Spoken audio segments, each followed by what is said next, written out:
Hermanos, qué gusto tenerlos otra vez con nosotros. Damos gracias a Dios por tu vida. Gracias porque ha provisto los medios para que podamos seguir aprendiendo más de Él a través de la predicación de su palabra. ¿Y qué te parece si para comenzar este tiempo lo ponemos en oración? Padre, te damos gracias porque tú sigues mostrando tu bondad, tu fidelidad, tu gracia hacia con nosotros, Señor.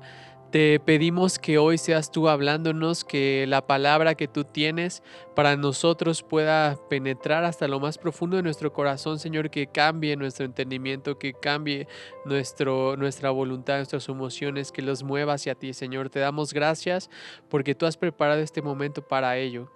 Te bendecimos. En el nombre de Cristo Jesús oramos. Amén. Y tenemos un Dios glorioso, así que levanta tus manos, con tu voz exalta el nombre de nuestro Señor. Glorioso, te cantamos glorioso, lo gritamos, Cristo te alabaré, tu nombre exaltaré.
Nosotros somos iluminados por ese poder tuyo, Señor.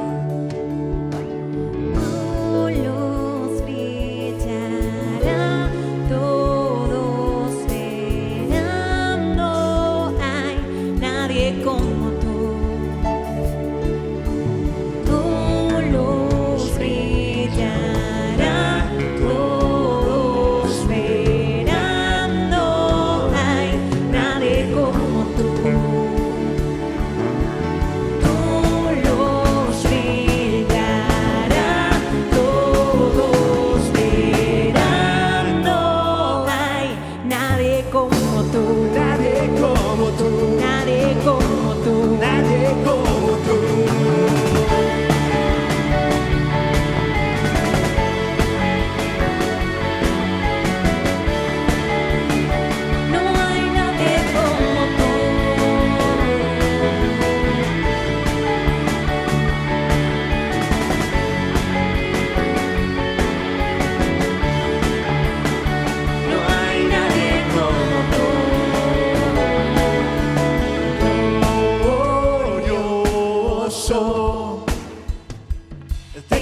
a ti te exaltamos, Señor.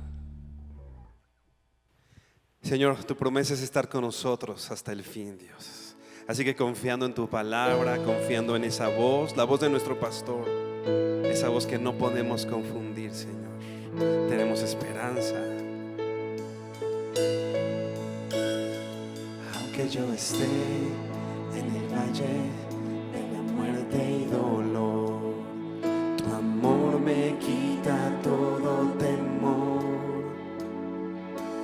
Y si llego a estar en el centro de la tempestad, no dudaré porque estás aquí y no temeré del mal, pues mi Dios conmigo está. Y si Dios conmigo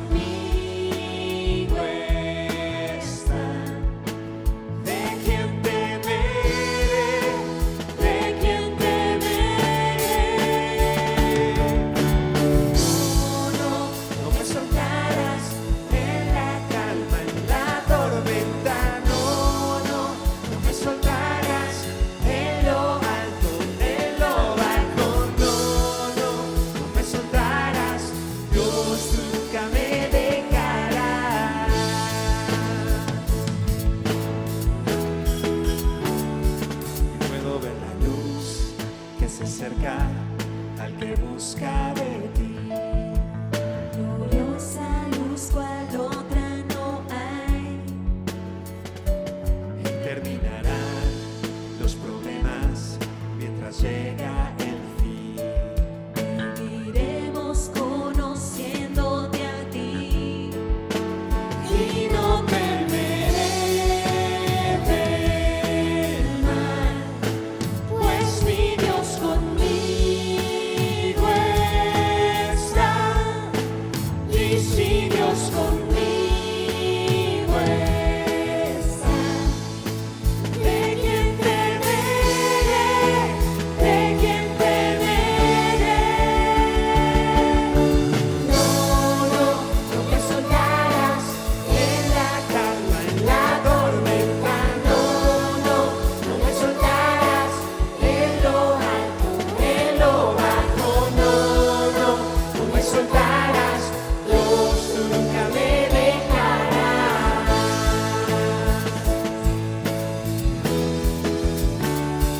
Puedo ver la luz que se acerca al que busca de ti. Y terminarán los problemas mientras llega el fin. Voy a alabarte, voy a alabarte. Solo a ti. Puedo ver la luz que se acerca al que busca de ti. Y terminarán los problemas mientras llega el fin. Voy a alabarte, voy a alabarte.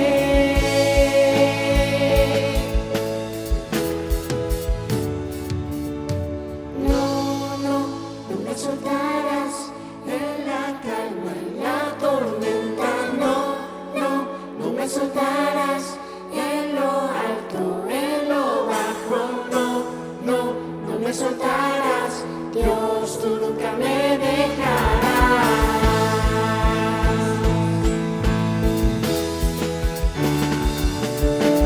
No, no, no me soltarás en la calma, en la tormenta.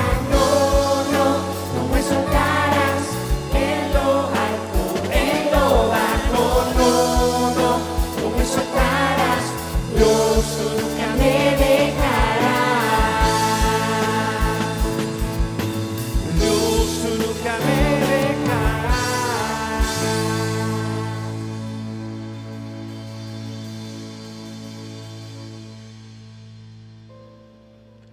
Vamos a pasar al tiempo de las ofrendas y te voy a pedir que abras tu Biblia en la segunda carta a los Corintios, capítulo 8, Vamos a leer únicamente el verso 1 para poder entrar en contexto aquí.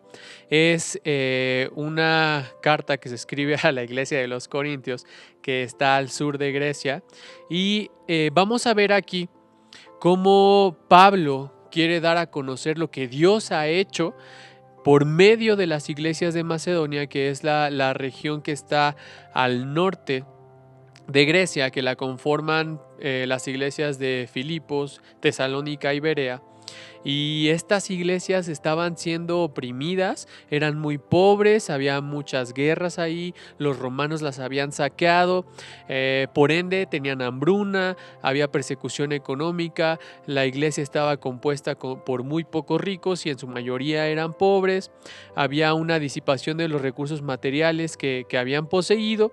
Y entonces entramos al verso 1 donde dice, te lo voy a leer en NTV, ahora quiero que sepan, amados hermanos, lo que Dios en su bondad ha hecho por medio de las iglesias de Macedonia. O sea, fíjate aquí lo que está diciendo Pablo. Yo quiero darles a conocer algo. Yo quiero que ustedes se den cuenta de algo, pero algo que Dios ha hecho. Algo que Dios ha preparado, algo que Dios está haciendo, que Dios hizo por medio de las iglesias de Macedonia. Nosotros podemos ver en este texto que la fuente de toda bondad, porque si tú sigues leyendo ahí vas a ver que las iglesias de Macedonia, a pesar de tener la condición que tenían de estar en aflicción, ellos dieron con alegría, a pesar de ser pobres, dieron generosamente como si fueran ricos, dice una traducción ahí, ofrendaron para los creyentes en la iglesia de Jerusalén que estaban pasando por una tribulación. A pesar de ser pobres los macedonios, Dios hizo que su gracia pudiera verse reflejada a través de ellos para que ellos dieran a las iglesias que estaban en Jerusalén. Entonces podemos entender que, como dice Pablo, o sea, Dios hizo algo, Dios derramó su gracia en el corazón de los macedonios, y entonces los macedonios, esta bendición recibida por el Señor, ellos no tan solo se la quedaron y no tan solo dijeron Señor gracias, sino que fueron ese conducto por el cual Él pudo fluir la bendición de Dios, pudo fluir la bendición de Dios, la gracia de Dios que había sido dada a las iglesias de Macedonia fluyó a través de ellos y se dio también a las iglesias en Jerusalén. Entonces podemos sacar 3 puntos de esto. El primero, Dios es la fuente de toda bondad. O sea, Pablo aquí no quiere dar a conocer el carácter de los macedonios, aunque sí lo da a conocer, pero lo primordial es lo que Dios ha hecho. O sea, Dios es la fuente de toda bondad. Dice, les damos a conocer la gracia de Dios a través de las iglesias de Macedonia. La gracia es el resultado de la buena voluntad de Dios. Está en un tiempo que es participio perfecto y esto no es algo que suceda una vez y ya, sino es algo continuo, es algo que se hace de manera continua. Primera de Juan 4:19 dice, amamos a Dios porque Él nos amó primero. Aquí está la fuente de amor, es Dios. Filipenses 2:13, Él produce en mí tanto el querer como el hacer. Otra vez, Él es el que produce, Él es la fuente. Nosotros somos receptores, nosotros recibimos esa buena voluntad de Dios. En este caso, las iglesias de Macedonia la reciben y entonces ellos son el instrumento o el canal por el cual se bendice a las iglesias de Jerusalén. De la misma forma, Dios nos ha provisto a nosotros de recursos, nos ha dado bendición, hemos hallado gracia delante de Él y Dios quiere ocuparnos para hacer ese canal, así como fueron las iglesias de Macedonia. Entonces, acuérdate que la gracia de Dios, o sea, la fuente, es dada a las iglesias de Macedonia, es la misma gracia de Dios que me da a mí, yo soy el receptor, de distintas formas, con la que debería yo ser ese canal de bendición a otros. Entonces, entendiendo esto, yo te voy a pedir que cierres tus ojos y vamos a orar por las ofrendas. Señor, te damos gracias porque tú eres la fuente de toda bondad, tú eres la fuente de toda bendición, tú eres la fuente de todo amor. Señor, gracias porque el resultado de que nosotros podamos ser dadivosos, podamos ofrendar, podamos dar, podamos ayudar, es simplemente un reflejo de lo que tú eres, Señor. Gracias porque tú produces en nosotros tanto el querer como el hacer y nosotros podríamos negarnos, Señor, a hacer ese canal de bendición, Pero Padre, estamos dispuestos a hacerlo, así como tú lo eres con nosotros, así como tú nos das, así como tú nos provees. Señor, nosotros queremos tener ese mismo carácter tuyo, Señor, de ese Padre amoroso que da sin esperar algo a cambio, que es generoso con cada uno de nosotros. Así queremos ser nosotros, Señor. Te damos gracias por tu bendición y gracias por ese gran regalo de poder ser nosotros ese canal de bendición para otros, Señor. Te bendecimos y ponemos estas ofrendas en tus manos, en el nombre de Jesús. Amén. Hermanos amados, qué bueno nuevamente estar aquí compartiendo la palabra de nuestro Dios con todos ustedes. Me da muchísimo gusto que estemos iniciando un nuevo año de estudio de la Biblia, un nuevo año en el que Dios quiere nutrir nuestro corazón, nutrir nuestra vida, nutrir nuestra alma, nuestro espíritu. Nuestra mente sea abastecida por todos los conceptos que Dios tiene para que nosotros caminemos, avancemos en nuestra vida espiritual, que podamos crecer y poder enfrentar cualquier reto que Dios nos permita llevar a cabo. Y bueno, pues hemos terminado algunos temas, hemos dado algunos temas especiales de Año Nuevo para iniciar el año, y hoy quiero comenzar o recomenzar más bien con todos ustedes un estudio que iniciamos antes de la pandemia, antes de que empezara todo esto, del libro de la carta, a los Efesios, a la iglesia en Éfeso. Vamos a retomar este estudio y los 2 primeros capítulos voy a hacer un resumen muy rápido. Sin embargo, no quiero dejar algunos temas importantes a la deriva o muy demasiado ligeros. Vamos a ir caminando en bloques de versículos y más adelante pues trataremos de profundizar en cada uno de ellos. Sabemos que Dios es bueno y nos ha dejado su palabra para que nosotros podamos enriquecer nuestra vida. Y bueno, aquí en la carta a los Efesios, una carta preciosa en donde vamos a encontrar una riqueza de tesoros espirituales de Dios para nuestras vidas, contenida aquí en todo lo que el Señor permitió revelar al apóstol Pablo, y es muy importante que nosotros podamos llegar a entender sobre todas las cosas quiénes somos para Dios. Es muy importante también esto en la vida cristiana. Muchos de nosotros caminamos con mucha inseguridad, con temores, al no reconocer lo que Dios ha dicho de nosotros. La altivez está fundamentada en lo mismo exactamente. Toda soberbia y el orgullo son derrocados cuando nosotros encontramos una identidad en Dios. Muchos facilitadores de supuestos animadores en la vida que dan pláticas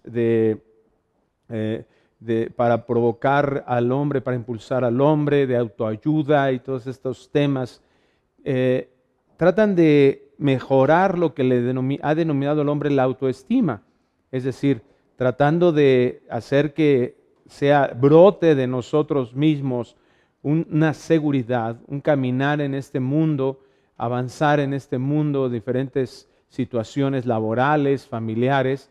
Han enfocado todo este sistema filosófico, ideológico, en apuntar hacia uno mismo, en buscar tus valores, en buscar lo valioso que eres, el éxito que puedes lograr en tu esfuerzo, darte cuenta que puedes dejar muchas cosas a un lado y poder entender que tú puedes lograr grandes éxitos, ser una persona exitosa a los ojos del mundo.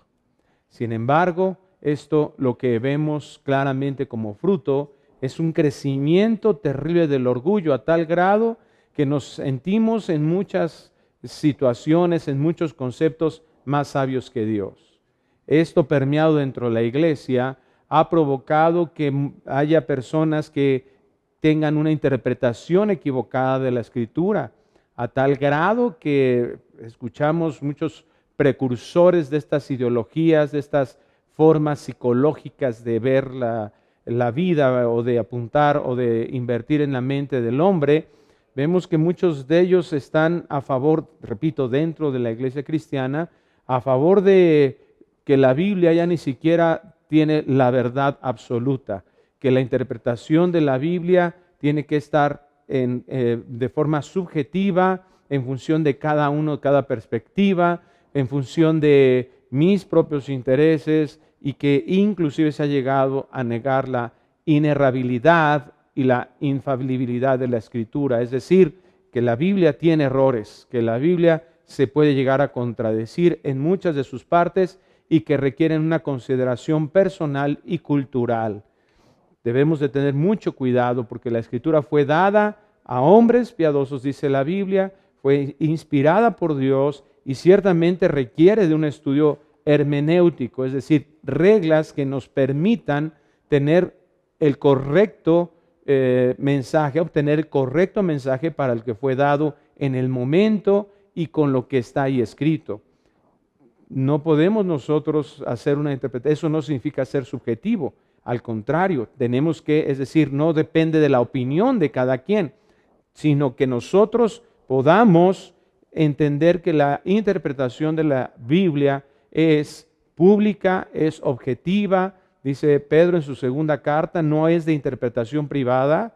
No podemos decir, aquel tiene su interpretación, mira la nueva interpretación que yo tengo. No, de ninguna manera. Ahora nosotros vamos a darnos cuenta que esto lo ha dado el Señor, el mismo Espíritu, a la iglesia. Y ahí es donde nosotros, estudiando y utilizando las reglas correctas de interpretación, con estas características que hasta de sentido común deberíamos de tener, entonces vamos a encontrarlo. Ahora, lo importante de esta carta, de lo que acabo de hablar en esta carta a los Efesios, es exactamente eso. Todo conflicto de seguridad, toda autoestima baja o alta, altivez, soberbia, orgullo, vamos a derrocarlo totalmente cuando, número uno, nosotros conocemos quién es Dios. Y cuando nosotros escuchamos de parte de Dios, quiénes somos nosotros. La vida es un conflicto total de identidad. Siempre estamos buscando obtener un concepto de nosotros mismos y todo lo que sucede alrededor de nosotros nos provoca un conflicto al respecto. Primero vamos buscando una identidad desde que nacemos y la vemos en nuestros padres, y a veces esos padres ausentes o esos padres con un matrimonio disfuncional no nos ayudan y nos benefician. Llegamos a un punto en ese crecimiento donde estamos tratando de identificar qué es lo correcto e incorrecto para nosotros, y llegamos al tiempo de la adolescencia, de la pubertad, y empiezan ahí también, ¿verdad? Se vuelve otro conflicto en donde nos damos cuenta de muchas realidades que pensábamos de forma equivocada, ilusoria. Empezamos a tener un conflicto con nuestras propias sensaciones, en fin, y vamos creciendo y conforme vayamos enfrentándonos a una escolaridad, a decisiones de lo que yo quiero ser, de lo que yo quiero hacer de mi vida, a una carrera, un trabajo, lo que la gente empieza a opinar acerca de nosotros. En fin, vamos a ver que conflictos terribles que vamos teniendo, pero nunca parece ser que encontramos algo que realmente sea satisfactorio. Vivimos con muchas traumas, circunstancias que nos provocan demasiado dolor, que también ponen en duda realmente los conceptos que hemos adquirido de nosotros mismos. Cada una de estas etapas a lo largo de nuestras vidas, cuando nos casamos, cuando tenemos hijos, cuando llegamos a los 40, cuando llegamos a los 50, a los 60, etcétera, cuando empezamos a obtener todo este tipo de situaciones en las que vamos constantemente cambiando de diferentes maneras hacia la madurez y después ya hacia la vejez, en donde vamos perdiendo fuerza, vamos perdiendo entendimiento de nosotros mismos, va provocando muchas inseguridades en diferentes momentos, donde nosotros vamos a obtener la correcta, la verdadera identidad, debe de estar, repito, en lo que Dios dice de nosotros. Y para eso Dios nos puso un modelo, el varón perfecto, el primogénito, dice Romanos 8:29, que es Cristo Jesús. Todos esos conflictos de identidad, no importa en qué etapa de nuestras vidas lo estemos pasando, podemos, y con todos los factores de esa percepción que tenemos de nosotros mismos y para poder enfrentar todos esos conflictos, esos problemas y esas adversidades, todos esos cambios naturales, todos nuestros estados civiles y escolaridad, la tenemos que centrar en lo que Dios dice de nosotros. Todo ese concepto que se ha generado en todas las formas, ¿verdad? En las opiniones de los demás, en lo que hemos escuchado de los demás, que de alguna otra manera han influenciado en las actitudes también de los demás. Muchos de nosotros, repito, hemos recibido muchas heridas en nuestro corazón por ofensas, por desprecios y menosprecios, por abandonos de diferentes índoles, cuando los papás parten, cuando los papás se divorcian, en fin, todo eso comienza a provocar en nosotros un concepto. Todas estas experiencias han generado un concepto de lo que digo yo de mí mismo. Si me veo exitoso o me veo fracasado, si me considero aceptado o me considero rechazado, si me considero deseado o me considero aborrecido, si yo soy una persona paciente o impaciente, etcétera, etcétera. Tantos conceptos que empezamos a decir y empezamos a manejar en nuestras vidas. Es muy importante entonces que nosotros a través del estudio de esta carta podamos abastecer nuestra mente y creer que la Biblia es la verdad. Y cuando vemos esto podamos encontrar nuestra identidad en el Señor Jesucristo. Cuando sepamos quiénes somos, vamos a saber qué hacer. Y por eso encontramos, repito, en esta carta la respuesta a la pregunta, ¿quiénes somos para Dios? Vamos a Efesios capítulo 1, versículo 1. Dice así: Pablo, apóstol de Jesucristo por la voluntad de Dios, a los santos y fieles en Cristo Jesús que están en Éfeso. Gracia y paz a vosotros, de Dios nuestro Padre y del Señor Jesucristo. Bendito sea el Dios y Padre de nuestro Señor Jesucristo, que nos bendijo con toda bendición espiritual en los lugares celestiales en Cristo, según nos escogió en Él antes de la fundación del mundo, para que fuésemos santos y sin mancha delante de Él, en amor habiéndonos predestinado para ser adoptados hijos suyos por medio de Jesucristo, según el puro afecto de su voluntad, para alabanza de la gloria de su gracia, en la cual nos hizo aceptos en el amado. Cierre sus ojos un momento, por favor. Padre, queremos pedirte que este estudio pueda ser nutritivo para la vida de todos los que lo escuchemos. Nutritivo en nuestro corazón, en nuestra mente, una renovación de nuestro entendimiento de tal manera que provoque una transformación real. Permite, Señor, que nuestro corazón, nuestra vida, sea tierra fértil para que este conocimiento dé mucho fruto. Señor, que entendiendo quién eres tú y entendiendo lo que tú has dicho de nosotros, podamos caminar con seguridad, de una forma diferente, vivir en santidad y que, Señor, esta influencia de tu palabra en nuestros corazones realmente nos lleve a poder impactar este mundo de acuerdo a tu propósito, porque es la razón por la que nos tienes aquí, para que seamos sal, para que seamos luz, para que demos, Señor, tu palabra y tu evangelio a muchos otros. Te pedimos entonces que hagas tu obra en nuestras vidas, en el nombre de Cristo Jesús. Amén. Bueno, entonces, Efesios es una carta que escribe el apóstol Pablo a una iglesia amada en esta ciudad que estaba llena de idolatría, llena de muchísimas materialismo, una ideología tremenda en donde la gente estaba muy enfocada a sus propios bienes y obtenían a través de la religión pagana que existía ahí. Ahí había un templo donde había una estatua, un ídolo, Diana de los Efesios, en donde eran adorados. Era adorada esta estatua, esta deidad. Y vemos en el libro de los Hechos que, imagínate qué tipo de idolatría tenían. Dice que estaban ahí, que cuando ellos se vieron afectados en su economía, en su ideología, ellos empezaron a proclamar que Diana era la diosa de los Efesios y gritaban con tantas ganas que duraron más de una hora ahí gritando apasionadamente esta ciudad, los personas idólatras de esta ciudad. Entonces, aquí en esta carta vamos a encontrar estos tesoros que acabamos de leer hace un momento, unos tesoros espirituales para los hijos de Dios.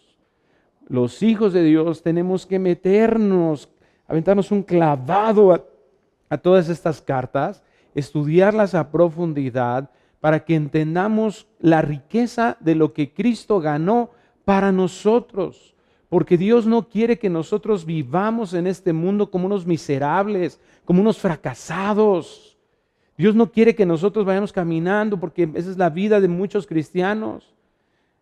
Algunos les preguntamos, a ver hermano, ¿cómo estás? Pues bien hermano, así, ¿verdad? Y así como el jorobado en Notre Dame, ¿verdad? Te contestan, bien hermano, aquí, sufriendo penalidades, cual buen soldado de Jesucristo, y creyendo que la vida es así, ¿verdad? Ahí, pues aquí menospreciando, ninguneando el llamado de Dios. Pues aquí, ¿verdad? Ni modo, pues aquí me tocó vivir, aquí en la Ciudad de México, aquí en medio de la pandemia, en medio de todo esto, pues ni modo, pues ahí le echo ganitas. No, ¿a quién se le va a antojar esa vida?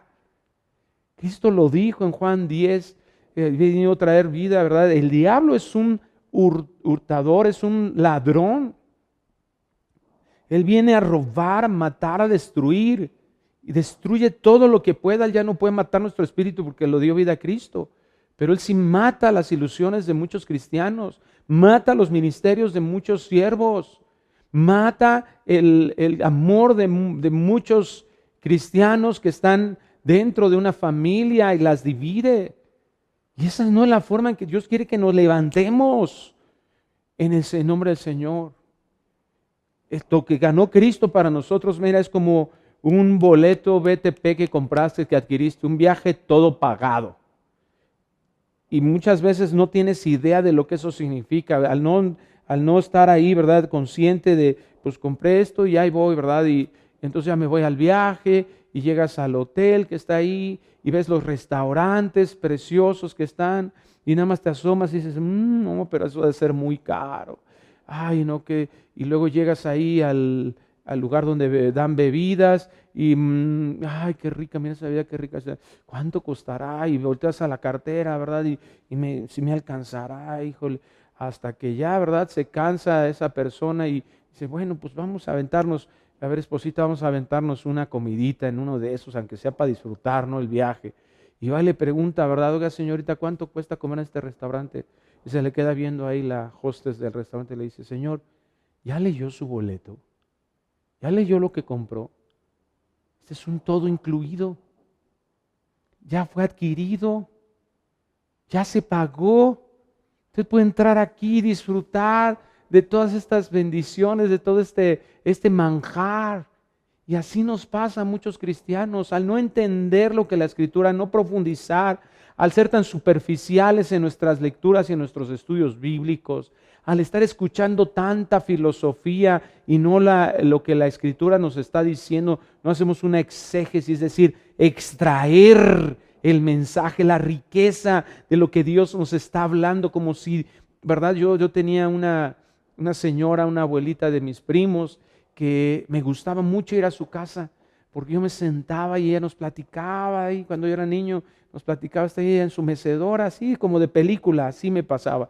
Yo me sentaba junto a ella y ay, Cuquita se llamaba, Cuquita, a ver, platíqueme cuando era niña, platíqueme cómo eran los tiempos, antigüedad, ¿verdad? De hace más de 100 años me platicaba ella la historia en la Ciudad de México, cómo se compraban cosas, qué se compraba, y me encantaba, mi misma madre me gustaba tanto, ¿verdad? Y que me dijera ella y platicarme así la riqueza de Dios, lo que Dios, imagínate Dios aquí sentado, hablándote, explicándote quién eres tú para Dios, quién soy yo para Dios, y nosotros, ay, como si nada dijera, ¿verdad? Como si fuera un comercial de la televisión, ay, si lo oigo bien y si no, ni me interesa. Así pasamos muchas veces la lectura de la Escritura. Por eso es tan importante que nosotros adentremos en este estudio. Muchos viven como pobres espirituales por ignorar lo que se pagó por ellos. Muchos viven con miedos a la muerte, viven con miedos a la enfermedad, viven con miedos a la pobreza, viven con miedos al quedarse solos, viven con tantos temores como si su Rey y Señor no hubiera pagado porque nosotros fuéramos levantados y resplandecer en este mundo. Si conocemos profundamente a Dios, es para vivir y testificar cada día como los hijos de Dios. Y por eso Pablo, cuando escribe esta carta, dice: Pablo, apóstol de Jesucristo, por la voluntad de Dios. Tengo un llamado que Dios está afirmando y lo ha confirmado cada día de mi ministerio. Aquí está el ejemplo de un llamado eficaz de Dios. ¿Y a qué se refiere eso? Algo que viene de parte de Dios y que solo Él lo puede hacer, y lo hace específicamente para alguien y lo cumple y provee todo lo que sea necesario. Una gracia que nadie puede resistir. Todos resistíamos la gracia en nuestra condición de pecado hasta que Dios dice: hasta aquí. ¿Y qué hizo Dios con Pablo? ¿Por qué lo llamó? Lo vemos ahí en el libro de los Hechos, que lo llama el Señor, ¿verdad? Y a ver, tú dices que quieres ir en contra de mis hijos, de mi iglesia, ¿verdad? ¿Y qué le responde ahí el Señor cuando lo tiene en confrontación camino a Damasco? Lo tumba ahí al suelo, se le aparece una luz que lo deja ciego y le dice: ¿qué tienes contra mí? No dice: ¿qué tienes contra mi iglesia? Era un matador de cristianos, era un asesino de cristianos. ¿Qué tienes contra mí? Contra mi cuerpo, contra mis hijos. Sois como si lo estuvieras haciendo conmigo. Y ahí lo levanta, y entonces ese enfrentamiento le dice, ¿verdad? Cuando manda al mensajero para que restaure, para que ore y se le sean quitados esa ceguera a Pablo, le dice: yo lo he llamado y yo le enseñaré lo que es necesario para ser utilizado y lo que es necesario para que sufra por mí. Entonces, Pablo, apóstol de Jesucristo, es la seguridad. Ahí el Señor, ¿verdad? Hasta ese momento, la gracia de Dios se hace, ya no le puede resistir, Pablo. Con todo tu conocimiento, yo voy a hacer lo necesario como Dios soberano para atraerte a mí. Por voluntad de Dios. Es la voluntad de Dios la que define, no la nuestra, no la de nosotros. Es que yo tomé la decisión de seguir a Cristo. Es que yo levanté mi mano y yo tomé la decisión de creer en Él. Es que yo tomé la decisión de recibir a Cristo como mi Salvador. Esa es la evidencia nada más. Pero Dios es el que llama para que su voluntad se cumpla puntualmente en la vida de los que Él ha escogido, como lo hizo con Pablo. Y recibimos de parte de Él todas las instrucciones precisas en su palabra para no extraviarnos. ¿Quién provee de eso? Dios mismo. Pablo, apóstol de Jesucristo, por la voluntad de Dios. Ahí está el Señor haciendo esa obra en cada uno de nosotros. Un llamado que Dios va a cumplir puntualmente, siempre por su voluntad. Y ciertamente hay evidencia en que yo creo, hay evidencia en que yo decido, tomo una decisión, pero el origen no es mi voluntad, el origen es la voluntad de Dios. Eso dice Juan capítulo 1, ¿verdad? A todos los que le recibieron, ahí está, pastor, sí le recibieron, claro. A los que creen en su nombre, les dio potestad de ser hechos hijos de Dios. ¿Y qué sigue diciendo el siguiente versículo? Esto no de voluntad de hombre, sino de Dios. Es Dios el que define las cosas, es Dios el que cumple las cosas en relación a nuestra salvación, en relación a lo que Dios quiere, a nuestro llamado. Es que yo decidí entrar al instituto y por eso ya ahora soy pastor. Es que yo decidí servir al Señor y ser fiel y entonces ahora, y mira, ya soy pastor. Claro, Dios deja su voluntad, pero la que está sobre todas las cosas es la voluntad de Él. Dios nos da esa capacidad, ¿verdad? Un área que está limitada por lo que Dios quiere. Y cuando Dios dice hasta aquí, en todo sentido. A los santos y fieles en Cristo Jesús que están en Éfeso. Santos y fieles, llamados por gracia, sin ningún tipo de mérito. ¿Y cómo nos llama el Señor? Santos y fieles. Por medio de la fe somos justificados y nos es regalada esa justicia, esa fe y esa salvación ¿Para qué? Para que nosotros le adoremos. Lo vamos a ver en los versículos siguientes. Voy a leer este versículo, esta parte del versículo, Efesios 1:1 en la Biblia de Dios habla hoy. Dice, forman parte del pueblo santo y por la fe están unidos a Cristo Jesús. Esto es muy importante. Cuando dice, tú lo vas a ver ahí en nuestra versión Reina Valera, fieles en Cristo Jesús. Todas las cosas buenas que nosotros tenemos es porque estamos unidos a Cristo. 1 Corintios 6 lo dice, somos un espíritu ahora, ¿verdad? Nos unimos en espíritu al Señor.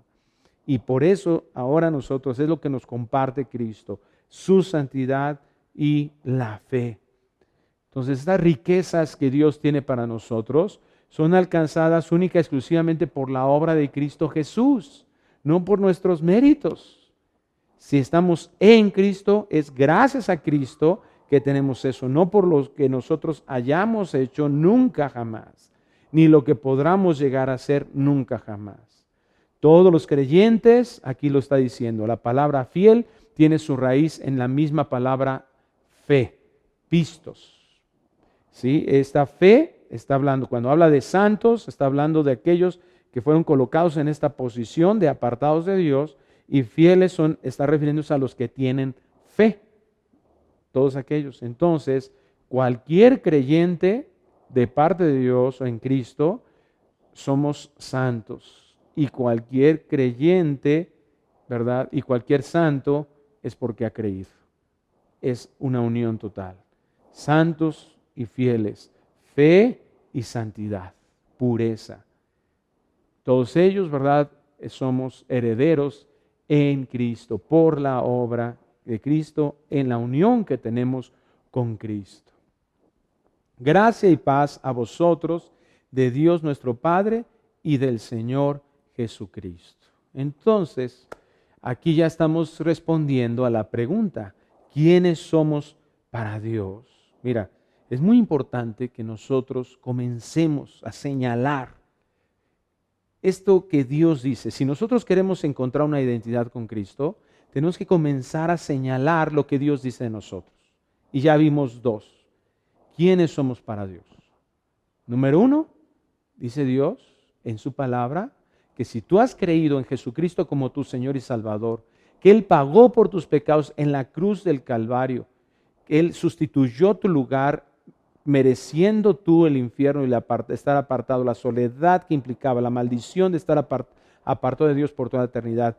Él la recibió en la cruz del Calvario y al tercer día resucitó para vencer a la muerte, que era nuestra maldición, y que por Él y para su gloria nosotros hemos sido llamados ahora sus hijos. Ahí está la primera, ¿verdad? Que somos hijos. Y número 2, ¿qué dice que si somos hijos, qué somos? Santos. ¿Quién eres para Dios? Eres un santo, eres una santa.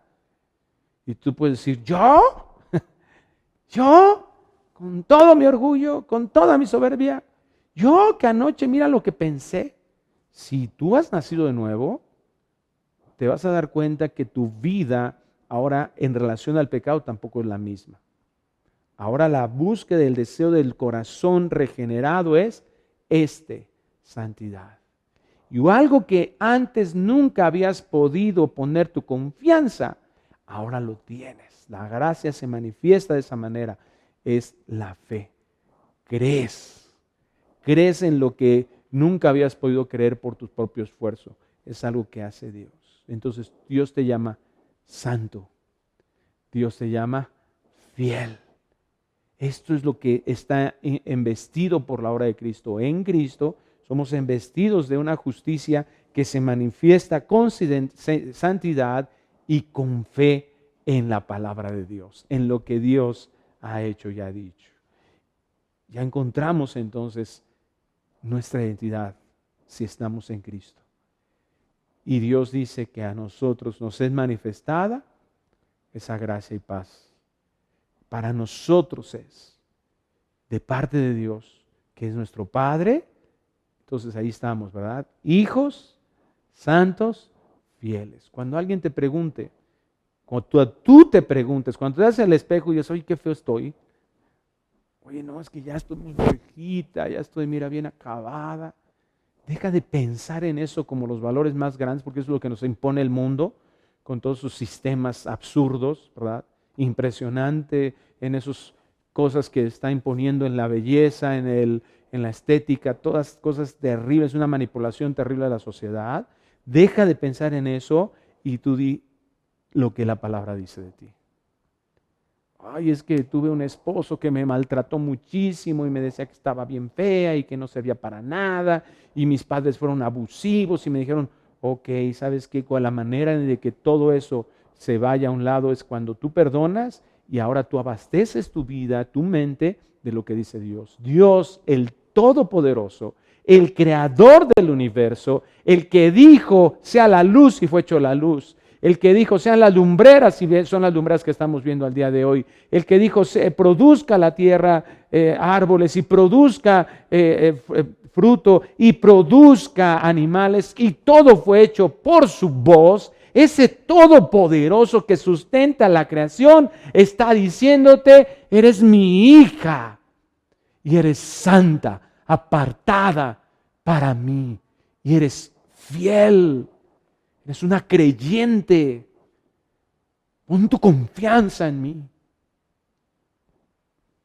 En ti, para ti he derramado estas bendiciones. Somos llamados a ser bendecidos por el espontáneo y desmerecido favor de Dios. Gracia y paz, para que nosotros vivamos cada día descansando en Él, en el reposo verdadero que va más allá de un entendimiento humano, que va más allá de nuestras propias formas de pensar que vamos a reposar, porque Él es la fuente de todo bienestar. Por la obra de Cristo Jesús se nos ha reconciliado con Él. Esa destitución ya no es válida. Se acabó la guerra. Ahora estamos unidos a Él y tenemos a Cristo como nuestro intercesor para que para que todas esas bendiciones que Él ganó sean derramadas sobre nosotros. Esto dice Dios. Aquí lo acabamos de leer. Gracia y paz a vosotros, a los santos, a los fieles. Bendito sea el Dios y Padre de nuestro Señor Jesucristo. Nuestro Padre, Dios, ese Espíritu que es infinitamente perfecto, que existe por sí mismo, es autoexistente, con todos sus atributos maravillosos de una perfecta justicia, de una perfecta santidad, de una perfecta gracia, misericordia, paz, todos los atributos de Él que son únicos. Ese maravilloso e inteligente, sabio más allá de cualquier sabiduría humana, eterno, con personalidad y un deseo inmutable y soberano, es glorificado y es bendito, es digno de que nosotros reconozcamos eso. Y ese Dios, dice el versículo 3 de Efesios 1, nos bendijo con toda bendición espiritual en los lugares celestiales en Cristo. Otra vez vemos ahí, en Cristo. Unidos a Cristo está la mesa servida, está el banquete. Esa unión irrompible, inmutable que provocó la regeneración con nosotros, Tito 3:5, en nosotros que hemos creído en esa unión en Cristo, nos hace acreedores completamente en la obra de Cristo o por la obra de Cristo de todas estas bendiciones, de todos los beneficios decretados por Él desde la eternidad, pensado y determinado por Él. No lo que nos vaya sucediendo de acuerdo a lo que va pasando de forma azarosa y de saber si sucede o no sucede. No, todo está pensado y determinado por Él. Tiene un plan, un propósito eterno. En eso es descansar. Charles Spurgeon decía, la soberanía de Dios es la almohada que me hace dormir tranquilo toda la noche. Ciertamente disfrutamos de muchos bienes terrenales, pero que esos bienes terrenales no es lo que determina la vida de un hijo de Dios, sino la seguridad de que estamos ahora unidos a Él. Los inconversos idolatran los bienes, la salud, la felicidad. Por eso hay tantas iglesias que están predicando acerca de la famosa prosperidad antibíblica, es decir, que no menciona la Biblia, en donde el bienestar, el éxito personal, repito lo que habíamos mencionado al principio, y que todas esas ideologías en donde está basando al hombre, ¿verdad? Aparentemente cristiano, que se dice cristiano y que está basando en eso su seguridad. No, eso no es determinante. Las bendiciones que nosotros recibimos de Dios, las cosas que Dios hace a nuestro favor, no es lo que determina nuestra vida, sino lo que somos para Dios. ¿Quiénes somos para Dios? Versículo 4 de Efesios 1 sigue diciendo, según nos escogió en Él, otra vez, elegidos en Cristo, antes de la fundación del mundo. ¿Cuándo sucedió esto? Dice aquí, antes de Génesis 1:1, en la eternidad. En el principio creó Dios los cielos y la tierra. Fíjate qué símil con Juan 1:1, el Evangelio de Juan 1:1. En el principio era el Verbo, y el Verbo era con Dios, y el Verbo era Dios. Es decir, aquí en este principio, en Génesis 1:1, Cristo ya existía. ¿Qué existía acá? Eternidad. No había tiempo. Aquí ya había eternidad. Entonces, dice, ¿cuándo sucedió esta elección? En la eternidad. Desde que Dios, antes de que creara una sola cosa, fuimos escogidos. ¿Para qué? Para que fuésemos santos y sin mancha delante de Él. ¿Quiénes somos para Dios? Somos escogidos de Dios. Escogidos para ser reconciliados, para tener una relación que el pecado había distorsionado, que había afectado, que había separado, que nos había destituido, literalmente dice Romanos 3:23, y ahora nos relacionamos nuevamente con Él. ¿Para cuándo? Para siempre, eternamente. Esto lo diseñó Dios desde siempre y para siempre. Determinó sin condición manifestar su gracia. Esta lección es una doctrina que para muchos les es muy conflictuada en su mente. Pero mira lo que dijo Jesucristo en Juan 15:16. No me elegisteis vosotros a mí. Escucha, no me elegisteis vosotros a mí. Oye, es que yo recibí a Cristo, sí. El problema no es si tú recibiste a Cristo, el problema es si Cristo te recibió a ti. El problema no es si tú elegiste a Cristo, sino Cristo te eligió a ti. No me elegisteis vosotros a mí, sino que yo os elegí a vosotros y os he puesto para que vayáis y llevéis fruto y vuestro fruto permanezca, para que todo lo que pidierais al Padre en mi nombre, Él os lo dé. Un verdadero elegido, alguien que ha nacido de nuevo, alguien que es ahora hijo de Dios, verdaderamente va a dar un fruto de eso, es decir, va a ser evidente, así como el mangal da mangos, porque es mangal, así una nueva naturaleza, una naturaleza regenerada por Dios, va a dar un fruto espiritual. De la vida que antes no tenía, ahora dará una vida así. No es porque haya habido una actitud, un pensamiento, una virtud personal para los que han sido salvos, de ninguna manera. Es algo que proviene del Dios Todopoderoso. Romanos capítulo 9, versículo 10. Nuevamente aquí el apóstol Pablo. A veces cuando escudriñamos estos versículos, volteamos y decimos, ¿cómo la gente a veces puede no entender o qué hace? ¿Cómo hace su exégesis? Dice, mira lo que dice Romanos 9:10. Y no solo esto, sino también cuando Rebeca concibió de uno, de Isaac nuestro padre, pues no habían aún nacido, ni habían hecho aún ni bien ni mal, para que el propósito de Dios conforme a la elección permaneciese no por las obras, sino por el que llama. Entonces algunos predican por ahí que no, bueno, es que si Dios elige, pero tienen un conflicto de justicia al respecto, que no vamos a hablar ahorita, pero que no tiene realmente un conflicto de justicia, porque Dios no es injusto, ¿verdad? Y cuando analizamos eso filosóficamente nos vamos a dar cuenta que no hay ningún conflicto real.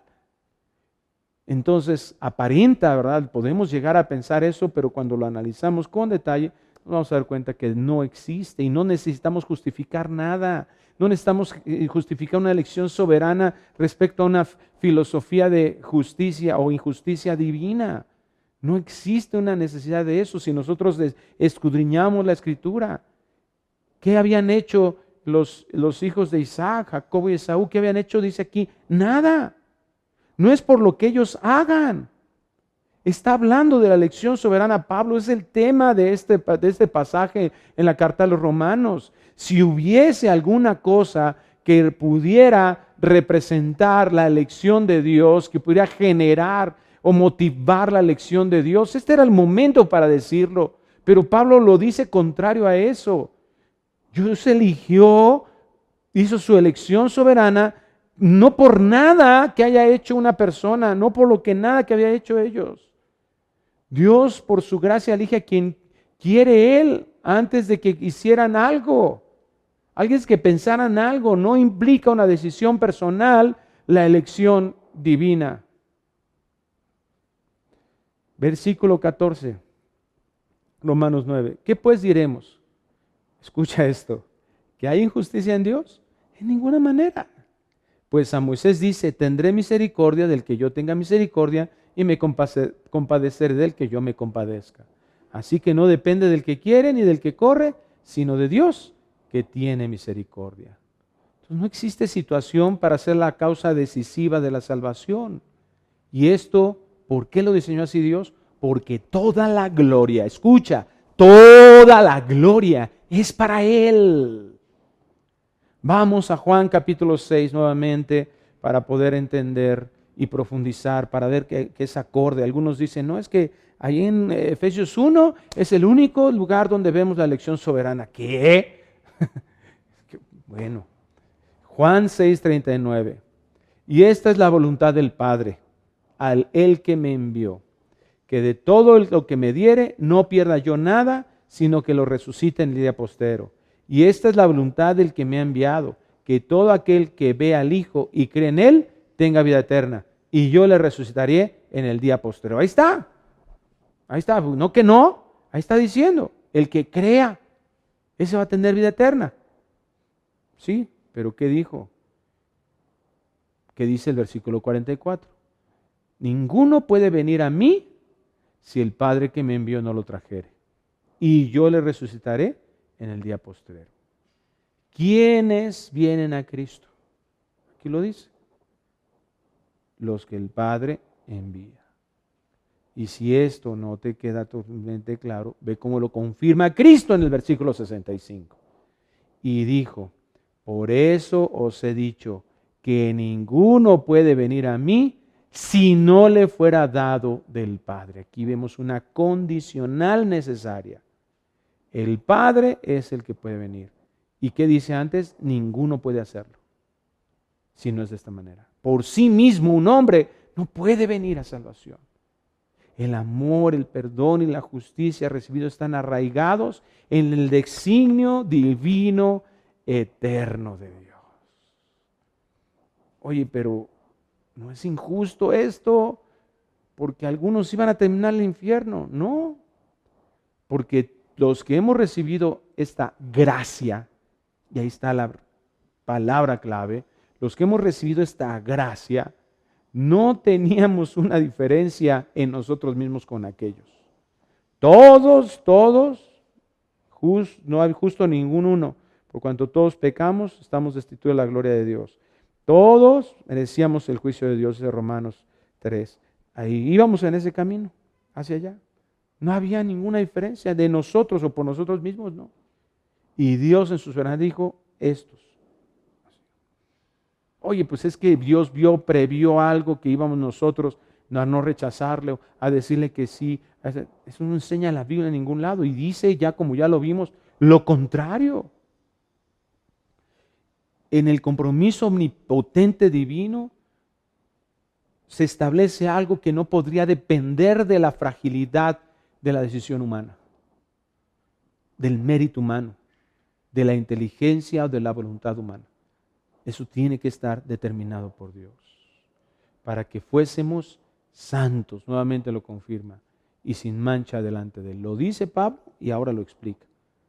Dios hizo todo esto para que llegásemos a esta posición. Tenía que pagarse. Quienes somos para Dios, somos santos, apartados, liberados de la esclavitud del pecado y limpiados por su sangre. No es porque yo tenga un mérito religioso, porque esa es la contaminación de la institucionalidad romana, de la Iglesia Católica Romana. Es que si ese mira todo lo que hizo y mira los bienes y mira todo lo que logró y mira los milagros, y entonces se le certifica y entonces esa persona es declarada como beato primero y después como un santo. La Biblia no enseña eso. Somos declarados santos no por un acto religioso de reconocimiento en virtud a las obras, sino por la manifestación de la gracia de Dios. Hebreos 10:10 dice, en esa voluntad somos santificados mediante la ofrenda del cuerpo de Jesucristo, hecha una vez para siempre. El perdón de nuestros pecados, declarados sin ninguna culpa, fue por la fe, el regalo de la fe que Dios nos da en la obra de la gracia en Cristo Jesús. Dios quiere que nosotros comprendamos eso, que somos justificados y Dios era necesario delante del Señor que nosotros viviéramos de esta manera. En Levítico 11:44 dice, porque yo soy Jehová vuestro Dios, vosotros por tanto os santificaréis y seréis santos, porque yo soy santo. Hay una necesidad de esa regeneración para que nosotros pudiésemos ser declarados como santos, porque era la única manera de poder relacionarnos con Dios. En Habacuc 1:13 el Señor dice, muy limpio eres de ojos, le dice el profeta, para ver el mal, ni puedes ver el agravio. Dios ni siquiera puede relacionarse con nada impío. Salmo 5:5 dice, los insensatos no estarán delante de tus ojos, aborreces a todos los que hacen iniquidad. Es imposible, ¿verdad?, que la absoluta inmaculada pureza divina se contamine o se ensucie. El Salmo 7:11 dice, Dios es juez justo y Dios está irado contra el impío todos los días. Él se relaciona íntimamente con los que ya han obtenido de parte de Él esta naturaleza absolutamente pura. ¿Y cómo se logra esto? Por la obra de Cristo, como ya lo dijimos. Esta purificación por medio de Cristo Jesús. Y sigue diciendo el versículo 5. En amor, habiéndonos predestinado para ser adoptados hijos suyos, por medio de Jesucristo, según el puro afecto de su voluntad. Aquí está totalmente claro. No según nuestra voluntad, por su voluntad, desde la eternidad, porque Él lo decidió. Él marcó y proveyó el camino. Esto es predestinación. Projorizo es la palabra que se utiliza en el griego, que es con anticipación una línea. Jorizo es la palabra que viene de horizonte, una línea que está ahí trazada, ¿verdad? Entonces, con anticipación Dios trató todos los puntos de nuestra vida para que nosotros viniésemos a que su voluntad se cumpliera. Marcó ese camino sin que nada fuera omitido para que fuera entregado nuestra vida a Él. Por eso tenemos que entenderlo, esta salvación depende de Él, por eso entendemos que esta salvación no se pierde, porque Dios es el que salva. ¿Por qué a mí podemos llegar a pensar? ¿Por qué a preguntarnos? ¿Por qué yo, Señor? ¿Por qué a mí me salvaste? Porque Él quiso hacerlo.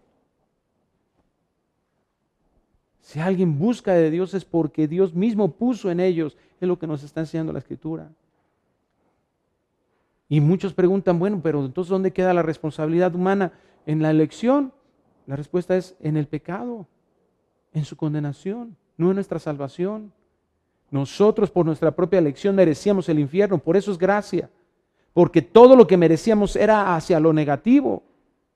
Y Dios en su gracia, cumpliendo su justicia, nos dirige hacia lo positivo, hacia lo bueno, hacia lo santo, hacia la fe, hacia lo que es digno de alabanza a su nombre. Por nosotros mismos, nuestra decisión, nuestra condición de pecado. Lea Romanos capítulo 3, caramba, para que pueda entender cuál era la condición de caída donde Dios nos es arrancado. Y esto no es para que nosotros, esa lección es para que nosotros hagamos lo que se nos da la gana, de ninguna manera. Eso sería una demostración de que no hemos nacido de nuevo. La verdadera elección está basada y mostrada en fe y en santidad, que son las evidencias de haber sido elegido. Y terminamos con el versículo 6 que dice, para alabanza de la gloria de su gracia con la cual nos hizo aceptos en el amado. Que somos aceptados. Cuando tú te sientas rechazado, lee Efesios 1:6. ¿Eres aceptado por Dios? ¿Qué te importa? El mundo te va a rechazar. Es más, Jesucristo lo dijo, los van a rechazar, los van a perseguir. No debemos de poner nuestro interés en lo que el mundo hace, en lo que la gente dice. De hecho, Santiago lo dice, el que quiera ser amigo del mundo se hace enemigo de Dios. Quitemos esa mentalidad de que nosotros tenemos que ser amigos de todos los niños. ¿Cuál es el resultado de entender esta salvación tan grande? Es reconocer la excelencia divina. Recibir y entender el regalo desmerecido no va a permitir la jactancia en nuestros corazones. Yo me lo merezco, yo lo sé. No, al contrario. Una mirada decir, ¿de dónde me sacaste, Dios? Voy a terminar leyendo lo que Charles Spurgeon dijo. Una de las doctrinas más despojadoras de todo el mundo para quitar toda la confianza en la carne y toda seguridad en cualquier otra cosa excepto en Jesucristo. Dios te ha amado antes de que tuvieras un ser. Dios te amó cuando estabas muerto en tus delitos y pecados y envió a su Hijo para que muriera por ti. Él te compró con su preciosa sangre antes de que pudieras balbucear su nombre. ¿Acaso entonces puedes estar orgulloso? Dios es un Dios perdonador y es excelente en todo lo que Él hace. Y cuando lo entendemos y lo reconocemos, entonces vamos a exaltarlo, glorificarlo, adorarlo en todos nuestros caminos, en todos nuestros momentos.